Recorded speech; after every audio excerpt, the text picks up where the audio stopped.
Seriously, it's time to get up. Come on. I know, I don't want to get up. Come on. You're being lazy. You're supposed to be a farm dog.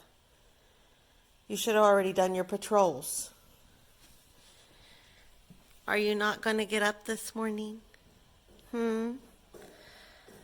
Are you? Oh, good boy. I know the struggle is so real.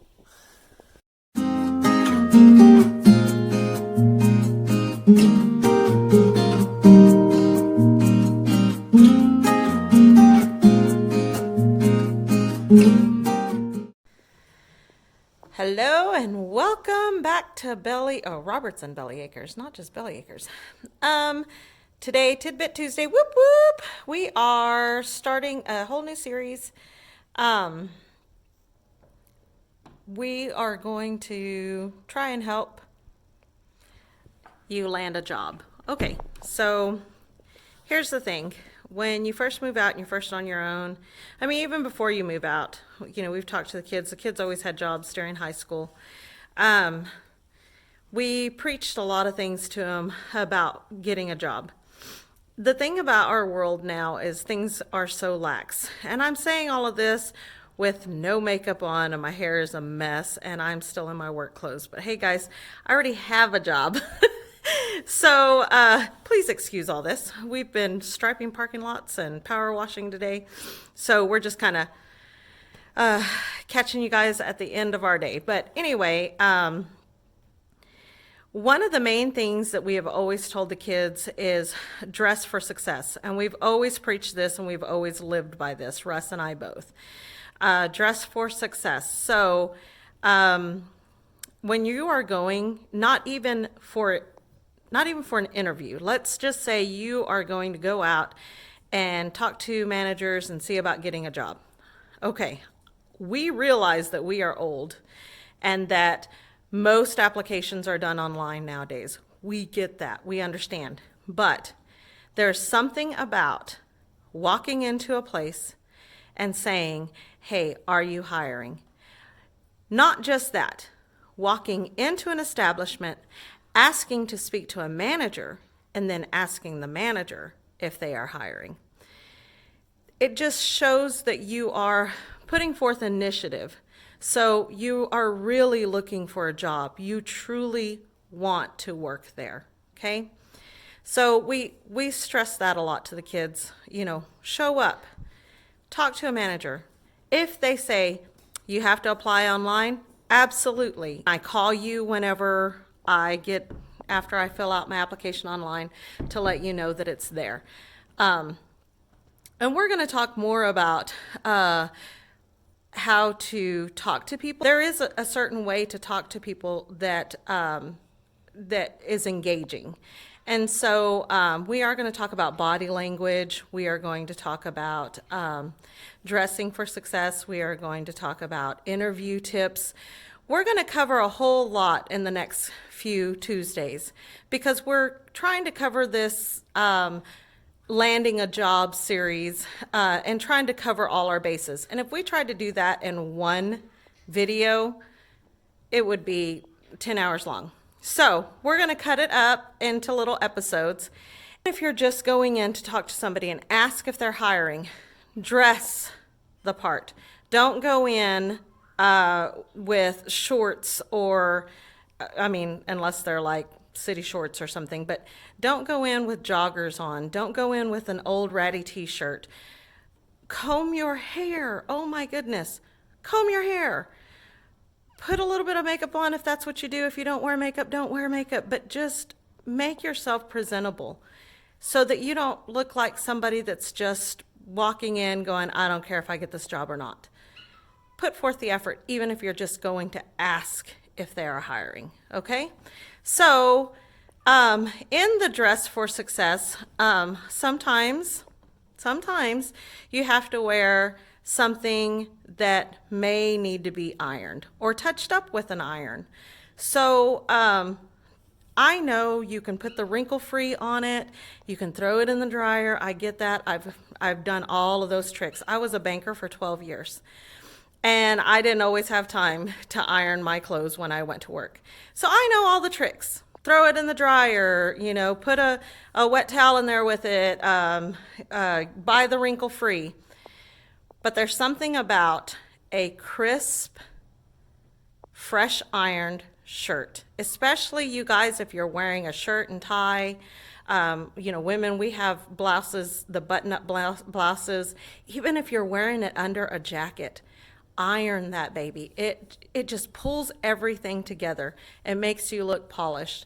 I just kind of want to show you, I know there's a lot of you that have never even touched an iron. And if you're going to sit there and say, I don't have an iron and I'm not buying one, I'm not spending that kind of money for one, you can go to Dollar General and literally buy an iron for $10. You're spending more than that on burritos and pop. I can guarantee it. So go pick up a cheap iron. It's okay. Do that. And then if you have to use it, you've got it. You don't necessarily have to have an ironing board. I have one. I'm going to show you how to use an ironing board, how to use an iron, and how to iron a button-up shirt, men's button-up shirt. But it's the same concept for women's. So anyway, come along. Let's iron a shirt. Okay, guys, this is my cheap iron I bought at Dollar General for $10. I had an iron that I used for years and years and years, and it finally conked out on me. So I went and bought a cheap one. So let's do this demonstration. Okay, what I am going to be using the steam option. I always do. It just seems like it works better. I say I always do. Every now and then I'll use dry, but it just kind of depends on the situation. So we want to use the steam option. Most irons are going to have a little spout up here. I have my iron off. You do want to have it on the off setting when you put your water in. Otherwise, you risk the steam burning you. So I just have a glass cup. I get the plastic ones because I can kind of manipulate this just so I can fill it here. And I'm not going to record this because I only have one hand. So I will put this water in. I'll be back. Okay, most of your irons is going to have a max level. So this is max where you want your water. I didn't fill mine just because I'm only ironing one shirt. If I were ironing more, then I would go ahead and fill it to the max. But since I'm not, I just filled it there. Okay, so our next step is we are going to look and see what kind of material our shirt is made out of. Okay, so we are 60% cotton and 40% polyester. Okay, cotton can take a lot of heat. Polyester, not so much. So what you have to remember is you don't want your iron too hot because it will burn your shirt. The other thing is if it is too cool, it won't iron your shirt. This shirt that I have is not real wrinkly. I just pulled it out of the closet. It's one of Rusty's shirts. It's not real wrinkly, but I just kind of wanted to show you how we're just going to kind of go through the motions and show you how to iron it, or how I iron a shirt. Okay, I'm going to see if we can get in here and look at this. So you have different settings. Okay, the way this one is the indicator is down here at the bottom. So right now our iron is off. Okay, so you can look and see the different types of settings. So it has synthetic, which is your minimum heat setting, and then it has silk, and then wool, and then cotton, and then linen. Okay, because our shirt is 60% cotton, we're going to turn it up to in between the cotton and the wool. Okay, because we don't want it to get too hot and burn the polyester, but we do want it hot enough to where it does take care of that cotton. So that's where we're going to set it, and we're going to leave it on so then that way it'll get hot. It does not take long at all. The other thing I wanted to talk about is starch. I use starch. Some people don't like to use starch. Other people like it, like my dad, he likes his clothes very, very, very, very stiff. So my mom actually soaks the clothes in liquid starch. But I just buy the aerosol starch. If you put too much starch on before you start and you hit it with a hot iron, you are going to be left with a whole lot of, it's basically burnt starch, but it's just white little flakes all over it. So you want to be very careful when you're spraying the starch on not to get too heavy-handed with it. If you're wanting that much starch, you're probably going to want to buy liquid starch and soak your clothes, and it's a whole different process. Okay guys, so what I do is I always start with the collar first. I spray just a little, like I said. You don't want to get too heavy-handed with it. And my iron is nice and hot. I can show you how I check it. My kids think it's the funniest thing, or they did when they were little, but I always thought it was funny when my mom did it, but I don't recommend it. But you lick your finger and you touch it, and if it says, psst, it's hot. Okay, here we go. So I iron the collar flat. So you kind of want to make sure you're not getting any wrinkles in there. Just iron it flat. Okay. And the cool thing about ironing the collar first is you get that chance to kind of check and see if your iron is too hot or if it's not hot enough, because all of that is pretty much hidden except for the top, the little corners, of course. So I'm going to go ahead and crank it up just a little bit. Okay, so I ironed the inside of my collar first, and then this side of your collar does not show. I never iron that side of the collar, but what I do is I fold the collar. If there's buttons here for your collar to, like the Oxford shirts, they have a button that your collar hooks to, well then I'll go in and make sure it's lining up. But this one does not, so I just fold it. There's a natural fold there, and I just kind of just touch up that little fold. So then that way that collar's going to lie nice and flat right here. Okay, so I jump from collar to the shoulders. This is when it helps to have an ironing board, but if you don't have an ironing board, you can use a table, or just make sure you put a towel or something there for that. But I'm showing you on this ironing board, so when you put the shoulder on, you want to pull it to where the shoulder is sitting nice and flat. This right here is kind of simulating the shoulder, so you want it flat there. And we'll put a little bit of starch, and then we're just going to iron with the seams.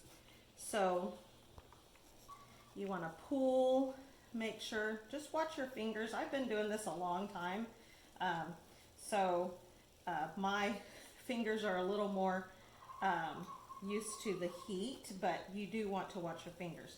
So there we go. We've got a nice flat shoulder. We're going to do it on the other side as well. So you just want to line it up right there. You can move the collar out of the way if you need to. And a little bit of starch. Just kind of pull where you need it to pull, so you're not ironing in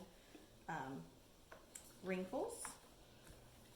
Okay, so I jump from the collars to the shoulders and then to the sleeves.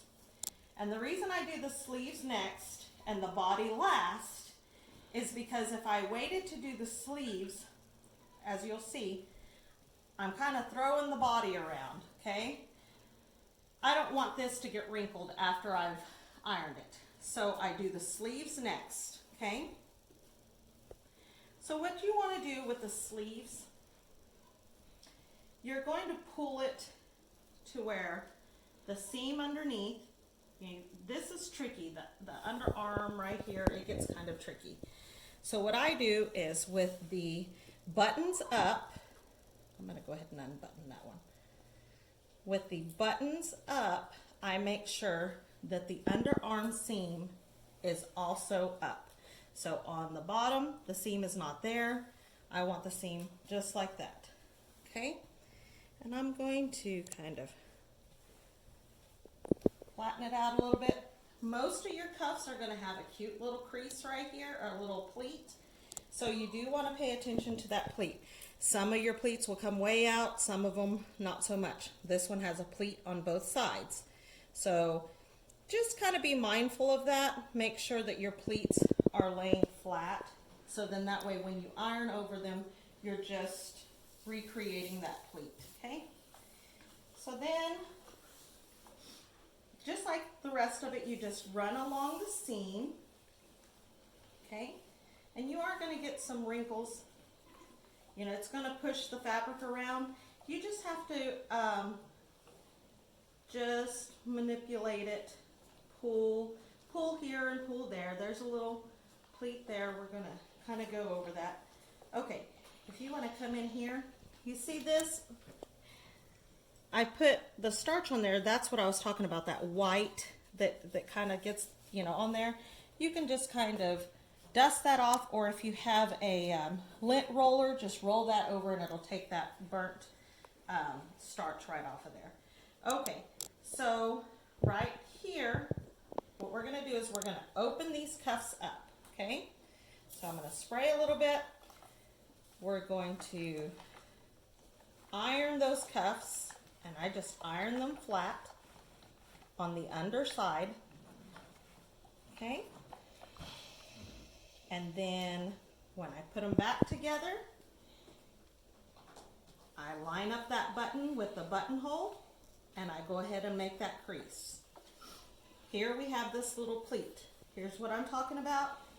I'm going to iron inside the pleat, and then I'm going to bring my hot iron, and I'm going to iron that pleat right there, okay? Okay, so you're done with one side. Now what you're going to do, you're just going to flip your whole shirt over.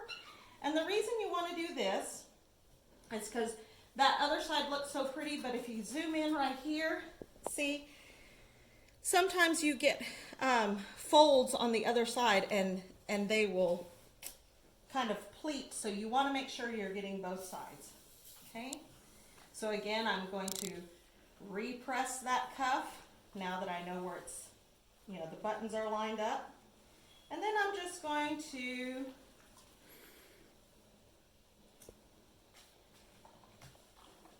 finish that out, okay?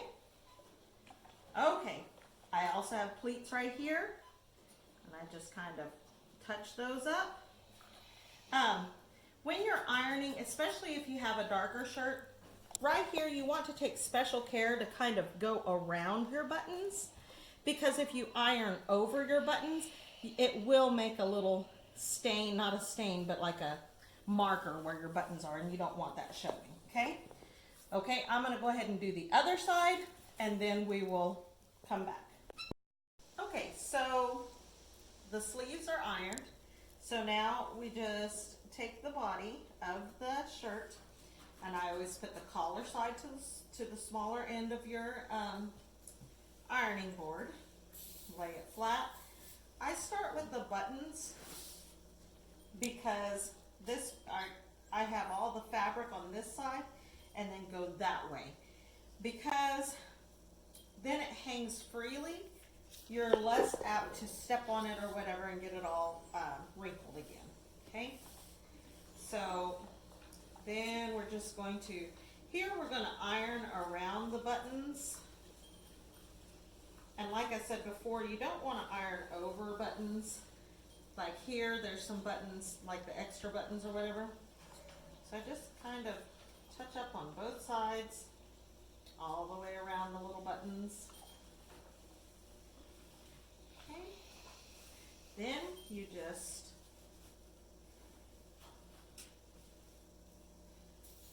move it. And I'm doing this a little fast, but when you're first ironing, you know, you want to go slow to make sure you get everything. When you get to the underarm, again, that's the tricky part. So I just have my sleeve hang like that, and see, you've got these little wrinkles because of the way it's made. You just have to make sure you're pulling. There we go. And then we'll pull on this side. And just kind of iron right on around there. My starch is spraying a little heavy, and usually when that happens, it's because your starch has set and it clogs up your little sprayer. The way to fix that is just take that little cap and put it in hot water, and that will kind of loosen that up and make it to where it works again. Okay, on the back of shirts, especially men's shirts, you are going to have, most of the time, little pleats. There'll either be a pleat right down the center in the back, or there'll be pleats on right at the yoke. This is called the yoke. So you're going to have either a pleat on each side, or you'll have one right down the back. It's just like on the sleeves. You want to iron under the pleat, then take your iron and just iron right on top of it, so then that way it makes that a crisp pleat. These up here usually just kind of fade out. They're just kind of so that the shirt is bloused a little more. So you don't have to have that pleat all the way down. Now, and here's the finished product. Your collar is going to lay nice and flat. There are no wrinkles. I mean, even when you use the wrinkle spray, you're not going to get this kind of effect. Your pleats are beautiful and crisp on your sleeves and even on the back. It makes a good impression. It shows that you are putting forth effort. And guys, don't forget to like the video, subscribe, hit the bell, share with your friends. Like I said, every Tuesday, for the next few Tuesdays, we are going to be covering landing a job, all the different aspects of it on Tidbit Tuesday. So I hope you guys learned something.